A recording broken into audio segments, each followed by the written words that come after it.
Hi, good evening, everyone. Welcome back to The Talk. I'm Marcia Boynton on BWE with our co-host for tonight, Dr. Jessica Houston, and, of course, our CEO and founder, Dr. Jacqueline Renee King. We are so excited and happy to be with you tonight. So post your comments right there on Facebook Live. We want to know what you have to say. We want to hear your feedback, and we look forward to a lively discussion tonight. We have a variety of topics that we're going to be discussing, and we would love to hear from you. This is The Talk on BWE Facebook Live. And Dr. Houston, how are you tonight? Hello. I am doing well. As always, I'm excited to be here. You tonight, Dr. Jacqueline King is posting there on Facebook Live. We want to be sure that we get all of your comments, so please be sure to interact with you throughout this night. And we appreciate those of you who are sharing the video. So let's get Houston and Dr. King. The first topic that I'd like to discuss tonight is the BET Awards is going to be airing today on BET, and the hostess for this year is comedian and actress Leslie Jones. Now, as you may recall, last year she received some very mean-spirited comments on her Twitter account about her appearance. Suggested that black men should have stood up for her more and spoken out on her behalf more. So I would like to know, ladies, what you think about this for Leslie Jones. Today night on BET for their BET Music Awards. We'll start with Dr. Houston. Yes, I'm excited to see that she is hosting. I think that, unfortunately, social media can be very, very cruel, and it's one of those things where, you kind of think it's great to be a celebrity, it's great to be in the public eye, but the downside is that also people have opinions, and they have a lot of them, and sometimes they're not very nice. And I think that there's a point where we sometimes get this idea of what a woman should look like, and some of the things that people were saying was, oh my goodness, how does she get to do this? And she looks like a man, and this and I mean, it's just really harsh and really cruel. And so I think that there's not a certain way, a certain skin tone, a certain hair length, a certain hairstyle. I think we should be free to be ourselves, and we should keep our opinions to ourselves if they're very cruel ones, in my opinion. All right. Well said, Jacqueline. Dr. King. I don't know who I don't know who you're talking about. I really don't have a clue who this woman is. I'm sorry. You just be bringing up stuff that I don't know about. I don't know. But I just don't think that you should be cruel to anyone. Regardless, everybody's entitled to their own look. And I think that we should respect how people want to dress if that's what they want to do. And I just don't even know anything to say about this because I don't even know what you're talking about. So let me just be real. Okay? Can we talk about something that I know? No, I'm just kidding. I'm kidding. But really, I don't know. I don't know. Sorry. Well, let me help you out. Some of the Leslie Jones, she formerly starred and appeared on Saturday Night Live. Oh, you talking about? Yeah, go. Okay, okay, her. I didn't know. She's gonna be doing what? She's hosting. What is she doing? I got it now. I remember.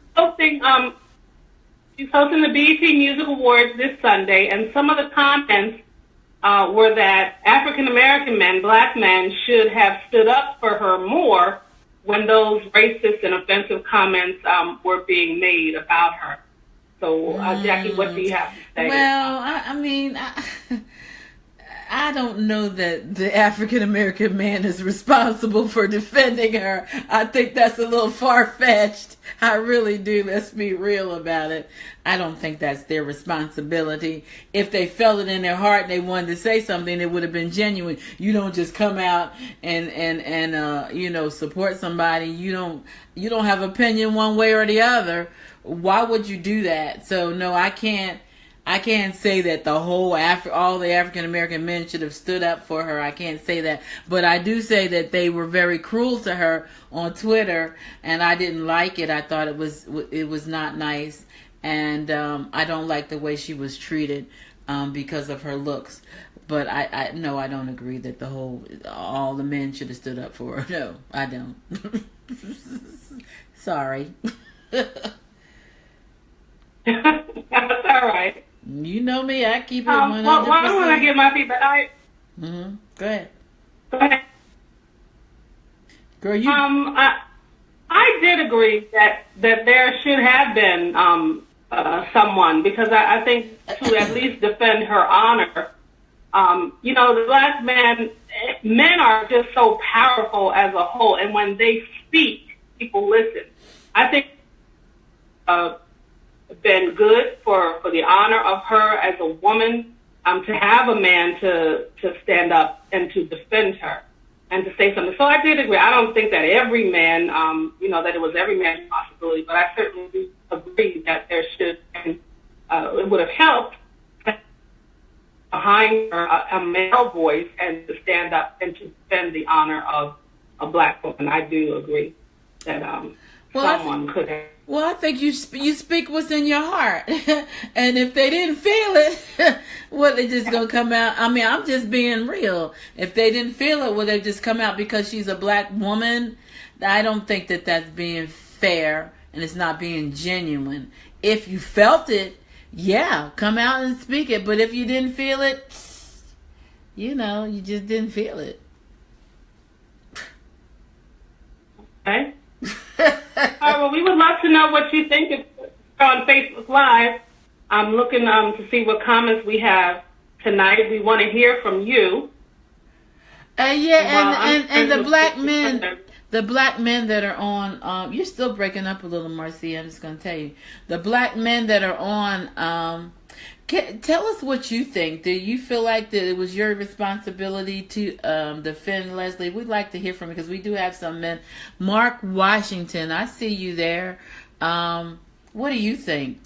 Type it on the screen. What do you guys think? Do you think it's your responsibility or not? Okay. What else? Okay, I'll go next, I guess.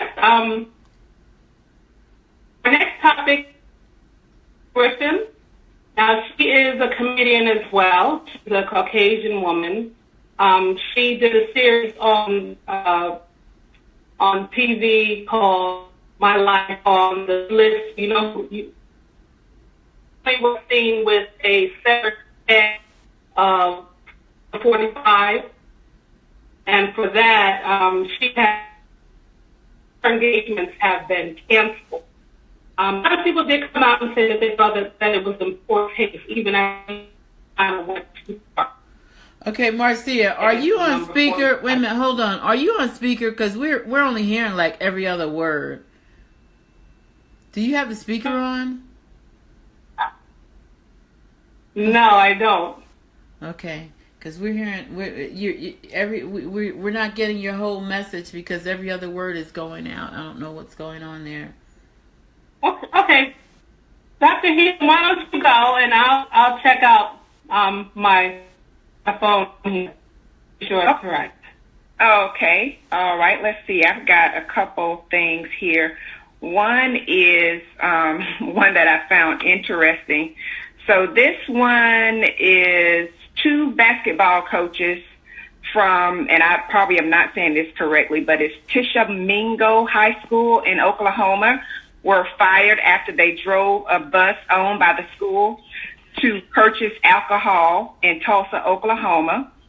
A member of the school board confirmed that the coaches did indeed use the school bus while the team was attending a basketball camp, at Connors State College in Warner, Oklahoma. So, so basically what had happened was they went in, purchased the alcohol.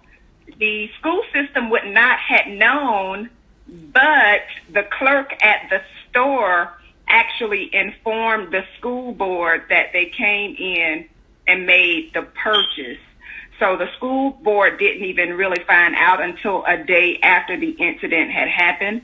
And I'm just kind of wondering, like, first of all, let's just say this. It was definitely a horrible idea to go and purchase alcohol in the school bus. I mean, I don't know why they couldn't just hold out until they got home. But I mean, first question is, if you were the clerk, would you have called, or would you just kind of like think, wow, that's kind of weird, but not say anything about it? Mm-hmm. And then also, should they have been fired, or should they have just been reprimanded, maybe leave without pay? Or do you think this called for them to get fired? So 2 questions. One, if you were the clerk, would you even take the time to report them for this? Would you feel the need to report it? And then do you think it was handled appropriately with them getting fired? Now, how would the clerk know that they did? Because they pulled up and purchased the alcohol in the school bus. So of course you can't be in a big yellow school bus. That's just being responsible. They should have I think they should have been reported. Come on, that's crazy. But I mean, yeah, there's no but, because really they should have been reported in the school bus. You're using property that the taxpayers are paying for. That's the school bus. And you're purchasing alcohol, whether it's for yourself or whatever, it still is wrong. So I do believe that they should have been reported. And fired, I think that goes so far with the deaths that are due to drunk driving and all of that stuff. I don't know if fire might be a bit strong, but I think they should have gotten some harsh reprimand, at least. That's what I feel. Marcia, are you clear now? Can you speak on it? Yes, I'm here. I hope you can hear me clearly now. Yeah, it's better. Mm-hmm. Okay. I would agree as well that yes, they should have made, as a mother myself, I'm a little cautious with my children. If I saw a school bus and people drinking alcohol, there is a danger there. I think it's better. You should err on the side of caution.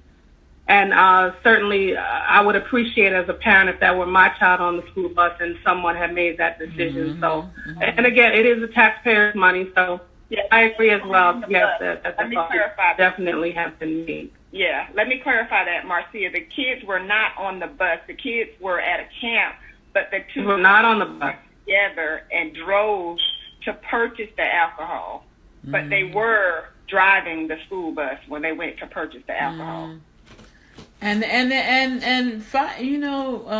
Yes. Firing might not have been a bad idea. I just, people make really stupid mistakes, and I'm kind of like, I guess it'd be more of an empathy thing. Don't want you to be like, I can't take care of my family anymore because I made a dumb mistake. We make mistakes. And so I think that's why I say firing might be a bit much, but the harshest reprimand after that. Hey, Garth, God bless you. Welcome, darling. The harshest reprimand that they could get, I think they should get just under firing. Maybe a suspension for a month. That'll hurt the pocketbook real good. Mm-hmm. So, go ahead. Go ahead, Marcia. And then, too, in the school districts, their policies are, somewhat strict, and there's accountability there. So whatever that policy is for that particular school district and the accountability factor, somebody has to be responsible and make a decision. And maybe it was a little tough for them to be terminated, but there is an accountability there, and they're driving a school bus. It's taxpayers' dollars. There's accountability there, so there are repercussions to what can happen when you do that. Absolutely. Well, I want to first of all, I want to show this video if I can get to it. I want to talk about the book, and actually the it's coming out. The journal is coming out to accompany The Vindication of Broken Women Who Possess Deep Wells by our overseer, Dr. Oscar Dowdell Underwood. And the journal is where you can daily write things that are going on. I'm really excited about it. I talked to him today, so that'll be coming out this week, I believe. And so we're going to go ahead and, excuse my fingers, but you're going to go ahead and show this video real quick if I can. Oops, that's not what I meant to do. Sorry, wrong button.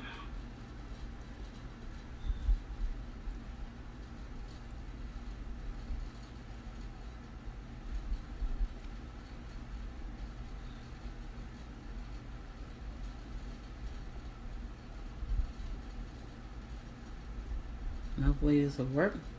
I don't know if it'll work.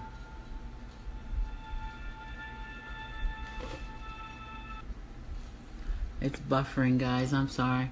Never tried this before.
We do encourage you to get the book.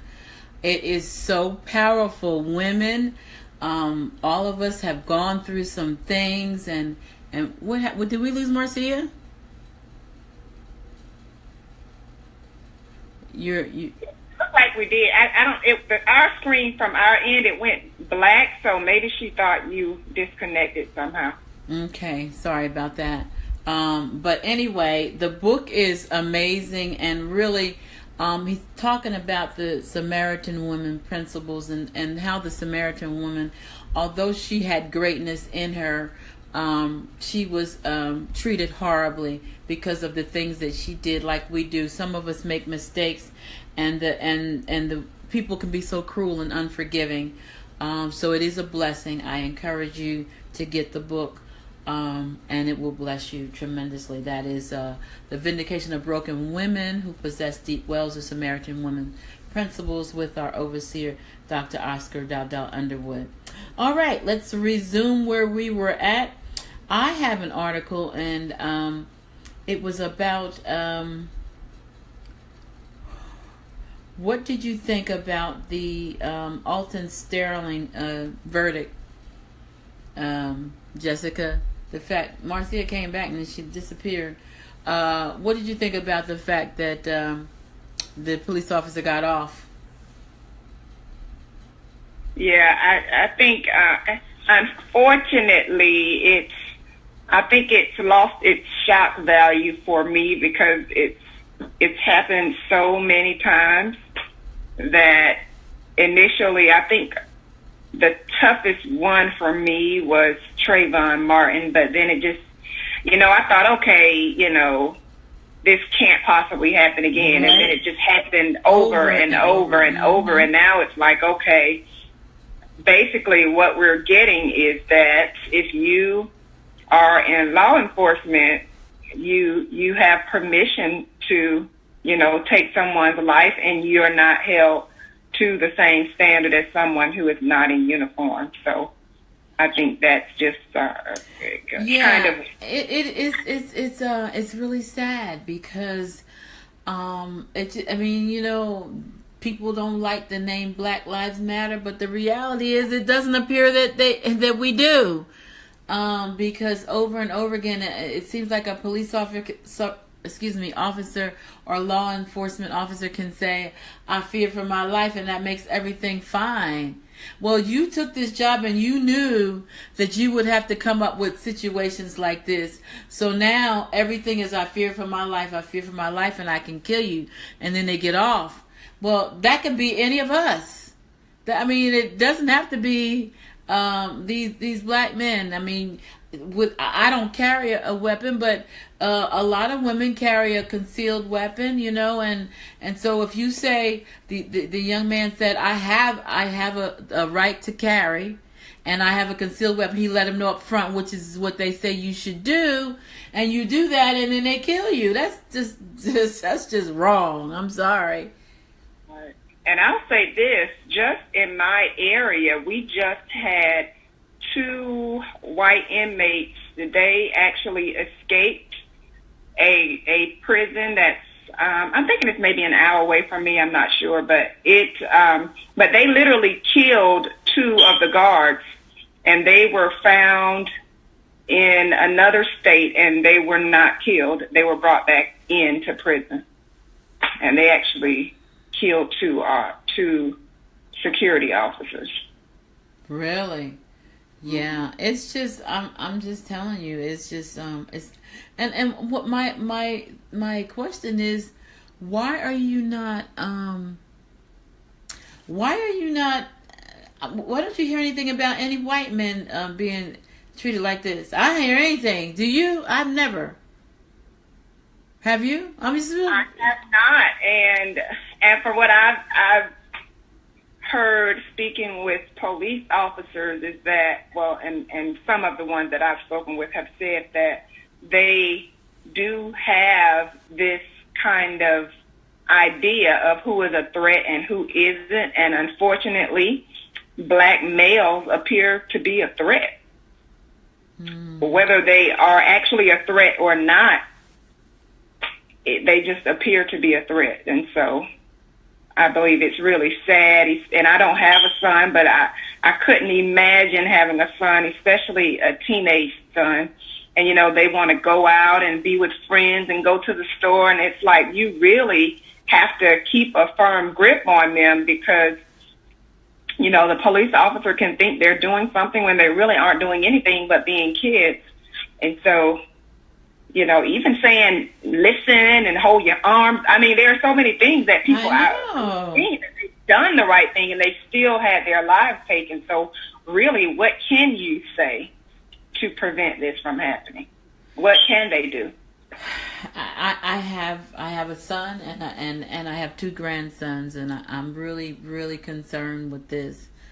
My son is 6'3", dark chocolate, bald, wears an earring. Well, you saw his picture probably on my page for the wedding. And he's big dude. He works out like faithfully. He's big dude. So, at any given time, somebody can say, "Oh yeah, I was afraid." He's this and that. So yeah, I'm concerned about it, and I just don't know. And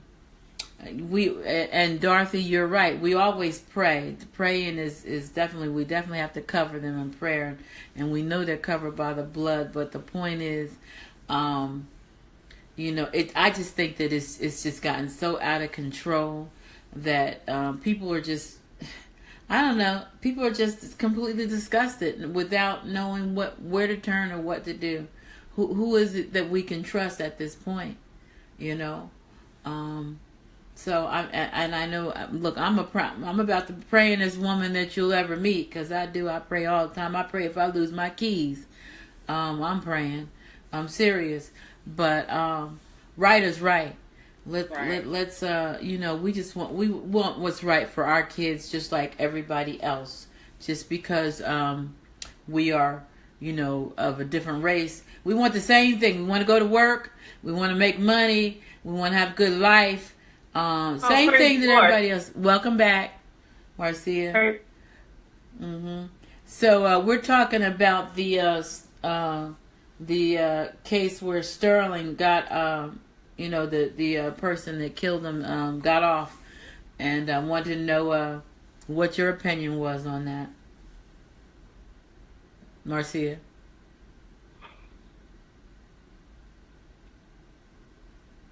Do you have your mic on? Okay. Yes. Okay. So I'm just so it's very frustrating. It's hurtful. It's such a slap in the face over and over again. These cases keep happening, and the people just keep getting off. And I'm almost split. I feel for the parents and the family members, and just such a slap.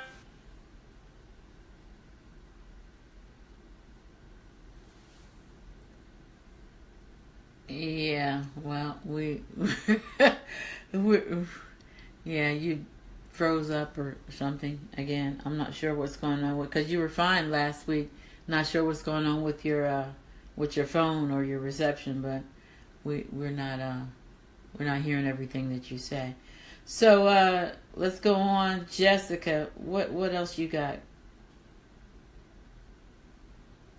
All right. I have another one that is, I think is also interesting. So this was on CNN. There is a 12-year-old girl that came out to her Mormon congregation, and they actually have her video online. That really concerned me because I'm hoping that this was not for publicity, because I think, first of all, she's a kid, but basically they've got her name listed. She's 12, and she just turned 12, actually, and she made a decision to come out as a lesbian in front of her church. And so she did this on June 22nd, one day after her birthday. So she literally just turned 12. And her mom said that she knew that this might come and that she supports her decision, and that she loves her anyway. Which my concern is her age, and it says that she said that she had very mixed emotions about this, but she also later came out to the rest of her family. And then I think about the community. I think about school. Kids can be very, very cruel. And being that this has made national news, I'm sure that she is going to have to deal with this once she goes to school. And then at 12, goodness, I don't even know if I realized what that was at 12. But I'm just wondering, and I want to hear from you all, does a 12-year-old really, or should a 12-year-old have the authority to say that this is what I am? And then even if they do, should they be going in front of the church and talking about it, or is this a family matter at this point? Because you might just be confused. You might think that's what you like right now, but you're only 12. You shouldn't even be dating. Like, you should, I don't know if this is me, I'm going off on a tangent, No, but I don't even think you should have a boyfriend or a girl. Like, how can you get in front of a church and declare that you are a lesbian at 12 years of age? I just couldn't believe it. So I would love to hear from both of you on this topic. That's a bit much to do that. I can't imagine that she would want. I mean, she must have discussed it. If her mother supported her, she must have discussed it with her mother. Did they say what the church said? Yes, it said that the church said that, they love everybody, but they kind of cut it off, so they did not let her finish. The article said that there were some people who were displeased and they actually left, but it does say that the church says that, they love everyone, God loves everyone, but they didn't really take a stance on it. But I'm just trying to figure out why at that young of an age that she was even given that opportunity to do that. I agree with you. I don't think that she should have been allowed to do that. And kids are cruel, and social media is even crueler. So now that her name is all out there, if she's on social media, then that opens her up for a whole nother set of attacks. So I think that was completely wrong. And I think that the church, what they should have done is, of course, they would love her, but I think that they should have prayed for her and embraced, because I don't know what Mormons believe. I'm gonna be honest with you, I have no clue. But in the Christian church, we believe that God can do anything but fail. So I think that we should embrace the person or the child or the whoever it is and pray for them, that God can restore. So that's my opinion. I know Dorothy says that she's praying for the baby, and at 12 she can't even reach the cookie jar, is what she said.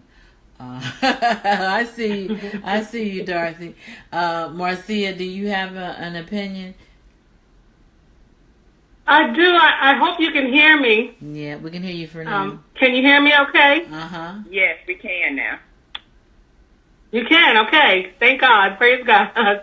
I do. I agree that the church should have prayed with her. I'm really surprised that they would allow a young girl who's just 12 to come out and to say that. I mean, why does she have to come out and say it publicly? Why, if that's what she felt, she couldn't have done that privately with her parents and with the pastor. But, it is a Mormon religion, and I don't know everything about that religion and what they believe, but I think as a 12-year-old girl, I mean, that's something that's really private, that you go, with your parents, and if you want to take it to the church with the pastor, and yes, go and pray about it and talk about it, because how does she really know at 12 years of age? I mean, you're just really starting to develop and mature as a young woman at 12 years of age, some a little sooner. So, she might, how does she know at that age that it's not just a fad, that she just has maybe she thinks another girl is pretty, but to just go all out and say, no, I am a lesbian, I am gay at 12 years old. I don't know. I wonder about that. I would certainly have liked to have seen the church pray with her privately. And you don't have to tell everybody everything. At 12 years of age, and right. Kids can be cruel. Mm-hmm. It takes a lot of courage to say that, if that's what it really is for her. She's one brave young girl. But kids can be very cruel. That's a lot to put on her and on her shoulders and expect her to carry that burden. So all I would say is give it to the Lord. If you're a Mormon, you believe in Jesus Christ, give it to Jesus. Yeah. Wow.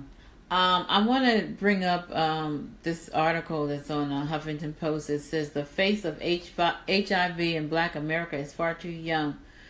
While every day the HIV/AIDS epidemic continues in a state of emergency, the Black community, the annual observation of National Black HIV/AIDS Day awareness each February 7 allows us to fully focus on the challenge facing us. One of this year's themes is young, gifted, and tested. So basically they're saying that our young kids are now getting HIV at, in Black males it skyrocketed by 87% over the prior decade. That's heavy right there. What do you all think about that? Yeah, and I mean, I can remember when the discussion of HIV first started, and it was literally white homosexual males, Mm-hmm. and it's totally changed. Mm-hmm. It's totally changed, and I mean, I know it's kind of a taboo topic in our community, but one of the things I see, and I'll just say it, is there are a lot of down low brothers. A lot of them, because of cultural reasons, or they don't want to be targeted as being gay, they deny it. And when actuality, they are interested in men, or they're sleeping around with men, and they have a wife or they have a girlfriend. They're supposed to be in a monogamous relationship, but yet and still, they are kind of straddling the fence. Sometimes they just have a woman just as a cover-up. I remember seeing Iyanla's show, and this was a while back because I'm not a big television watcher, but she had actually 2 black ministers that came out that they were gay, and both of them were ministers, but one had a wife, and it was just like, wow. Mm-hmm. So I think that definitely has something to do with it, because it's clear that, there's a lot of promiscuity in that culture as far as the males go, and they are unfortunately actually infecting the women too. Mm-hmm. It says, clearly there are many challenges to address. However, a critical step all of us can take to demand that our children receive comprehensive sex education in school, including information about HIV transmission and prevention. If 13-year-olds are being infected, as the statistics show, then we can't wait until they're grown to educate them or leave them to the streets. Parents have a vital role to play. More about that shortly, it says, but all too often they don't have all the facts about HIV themselves. Meanwhile, the percentage of U.S. schools in which students are required to receive instruction on HIV prevention actually decreased from 64% in 2000 to 41% in 2014, according to the CDC. So basically, they're not even teaching it anymore. And I think that it is our responsibility as parents, because I remember having this conversation with my son when he was a little boy, and I was telling him, he just kept saying, ew. I'll never forget it, but we had the conversation, and it was a hard conversation to have, but I was like, look, dude, here's what the deal is, and I wonder if he remembers that. But anyway, parents have a responsibility to discuss these things and not leave it up to the schools, although they should be teaching them, but we're should be the primary teachers, I think. Anyway, Marcia, what do you got on that? Yeah, I think she might have closed. You want to know what I really think? Well, yeah.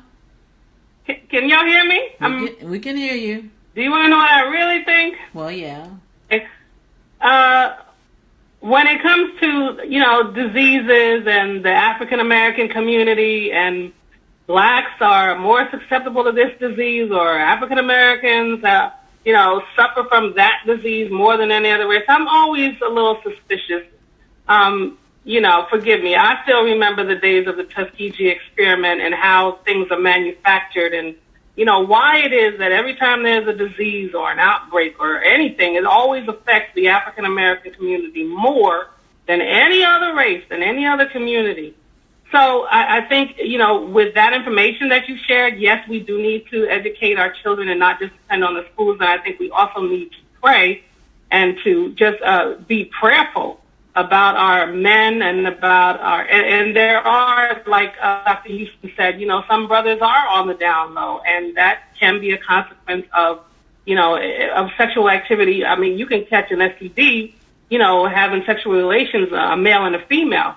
But I think that we certainly do need to be prayerful for our men, for our sons, for our brothers, for our fathers, for our community, for one another, because we need Jesus. That's all I have to say. We need Jesus. Hallelujah.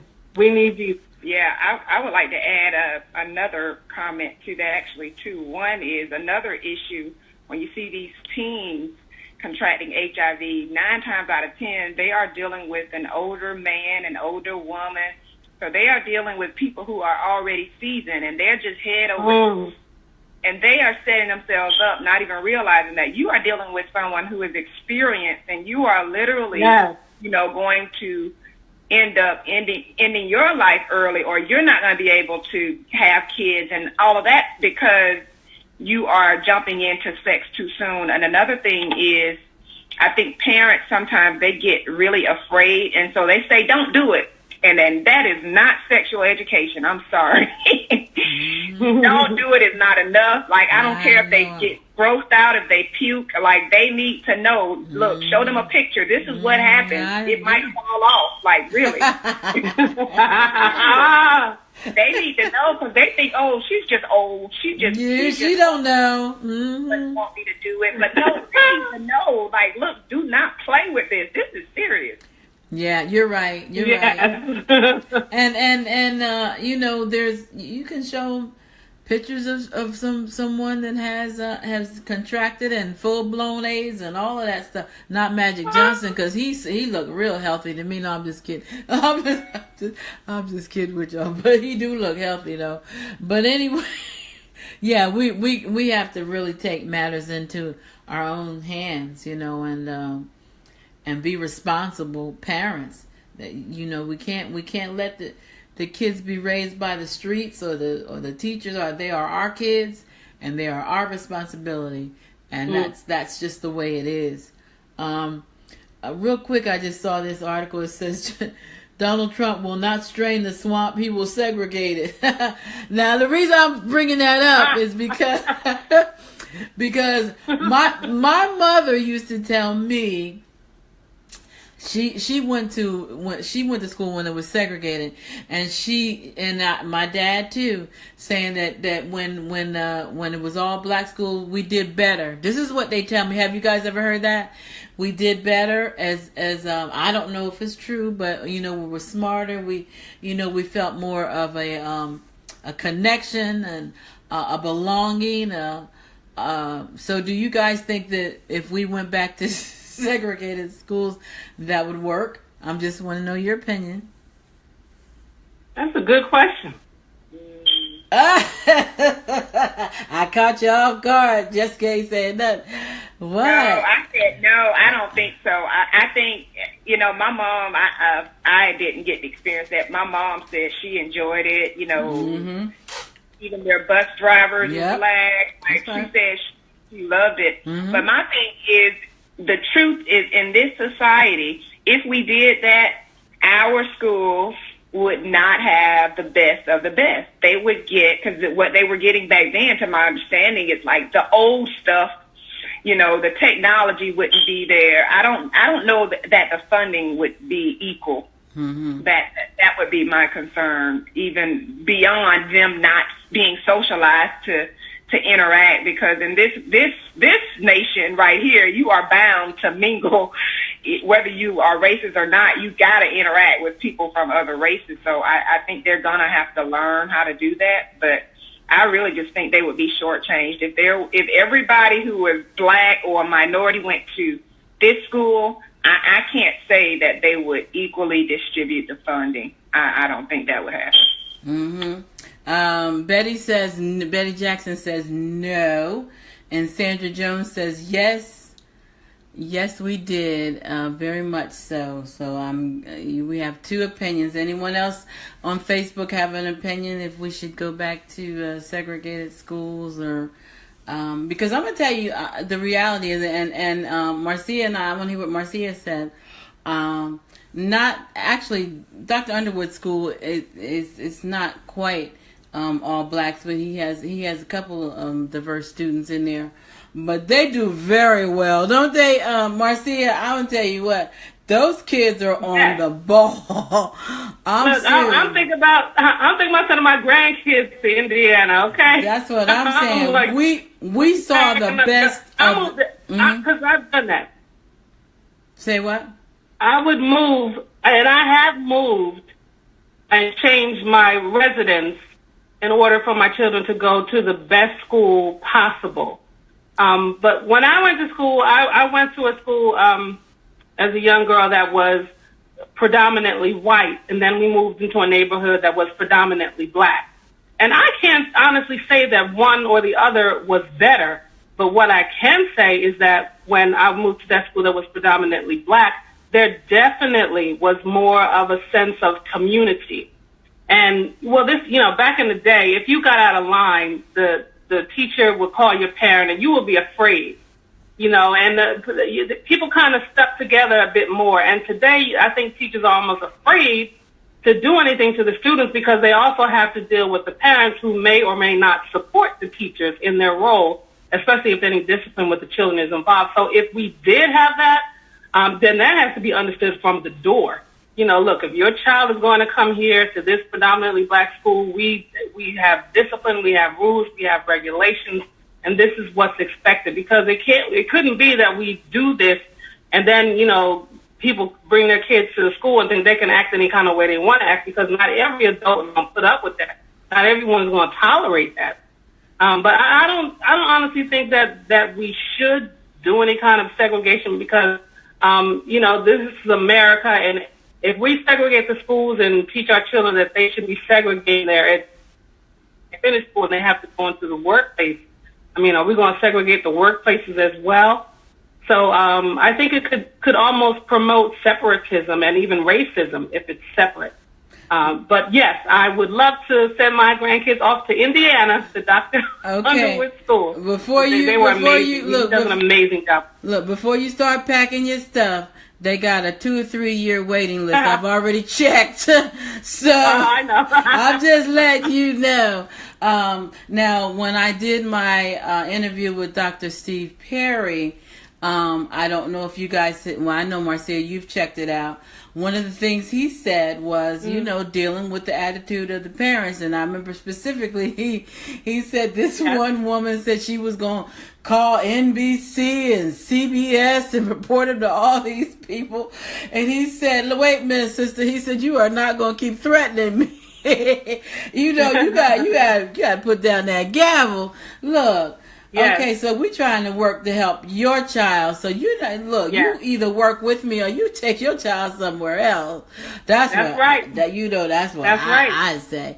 But I don't know. I don't know if I agree with the segregation, but I do think that our kids do better in the some of, not all of them, but some of the charter schools, they just do, especially schools like Dr. Underwood. They teach biblical principles, and 99% of his students go on to a 4-year college, and I think 100% of Dr. Perry's go on to a 4-year college, and something like 75% of them graduate.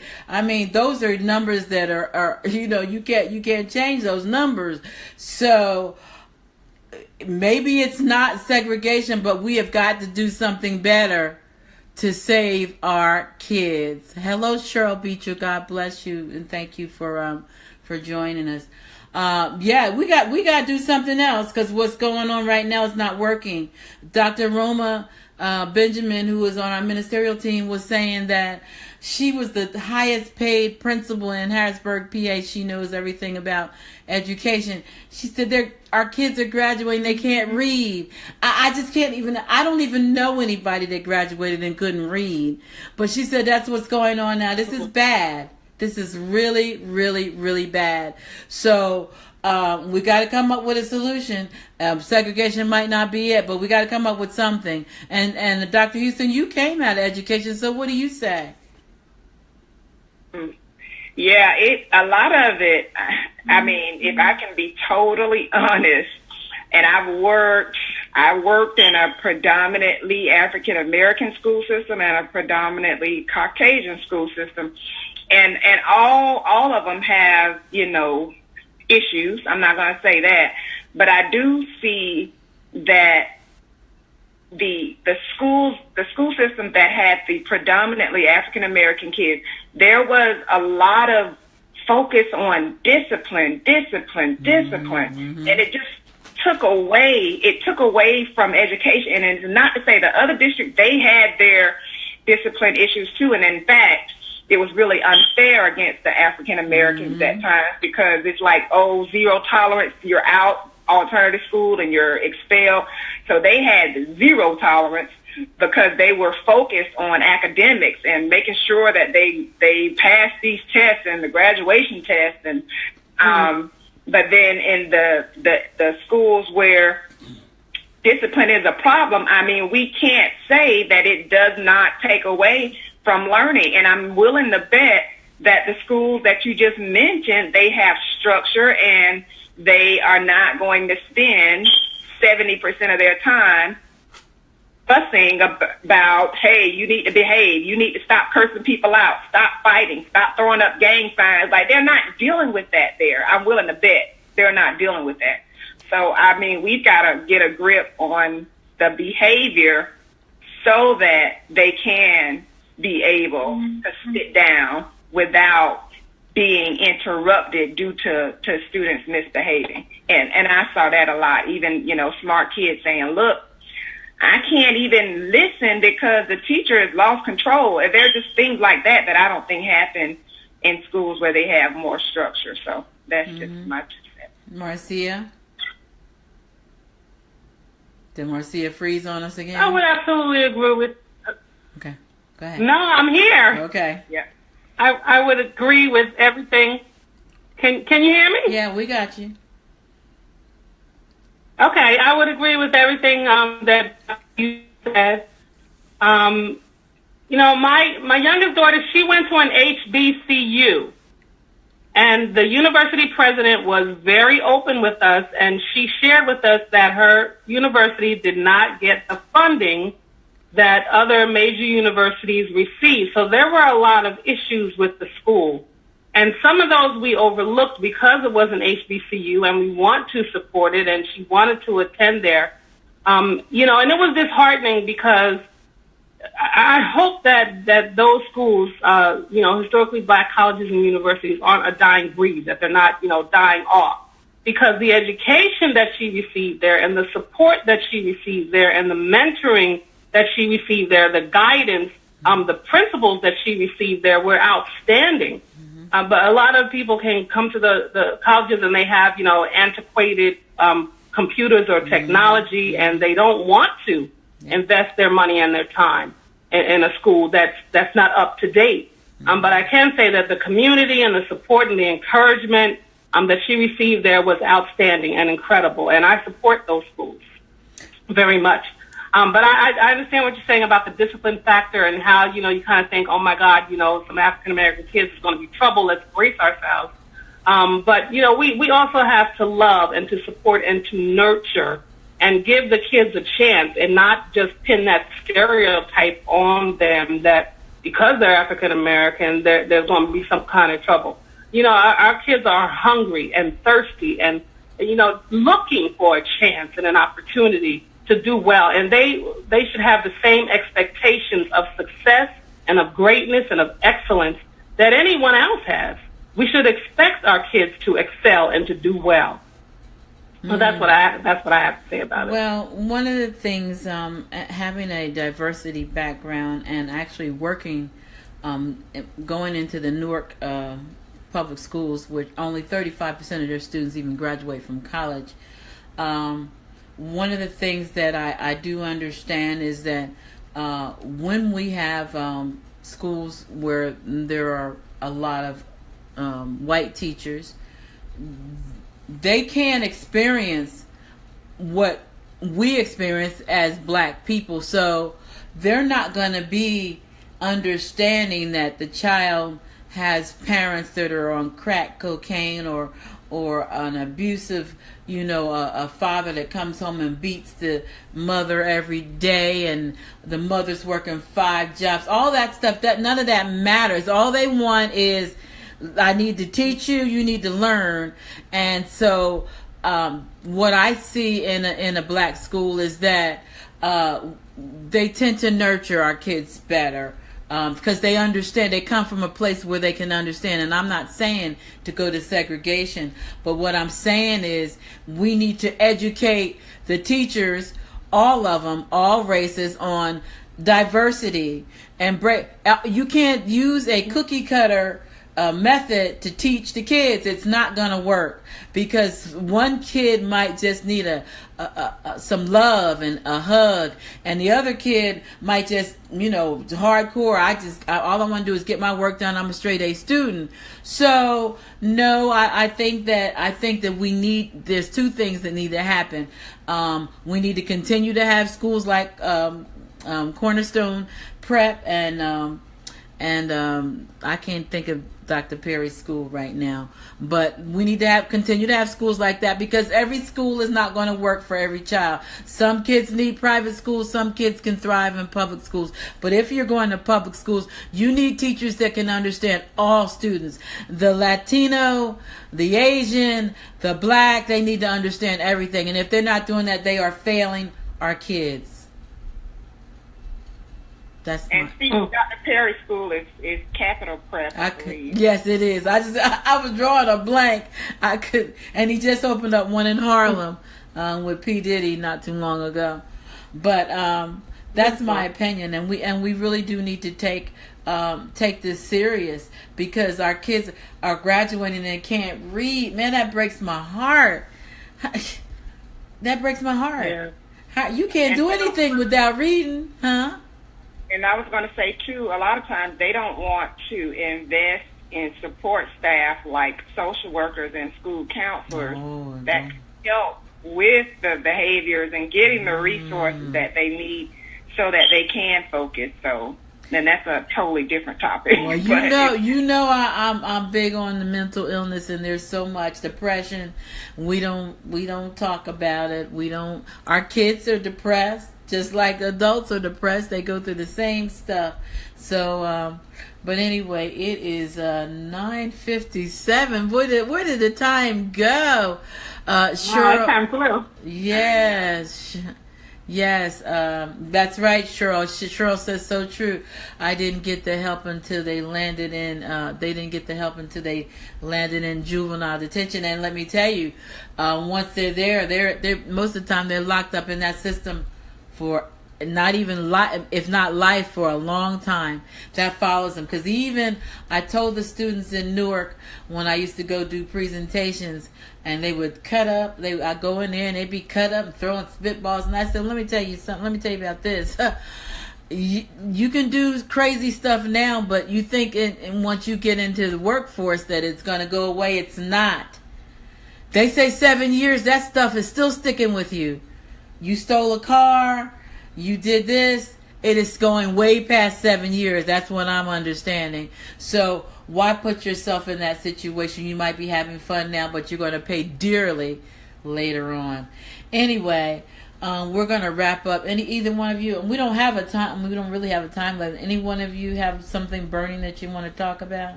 Because I really did take over tonight. Yep, okay. Marcia, you got anything? Marcia? No, we're good. You did a great job. Yeah. Well, I was trying to fill No, we're good. She's hilarious. Okay, everybody, you have heard from the beautiful. What happened to Keith Brown tonight? Was he supposed to be on with us? I don't know where Mr. Brown is. He's MIA tonight.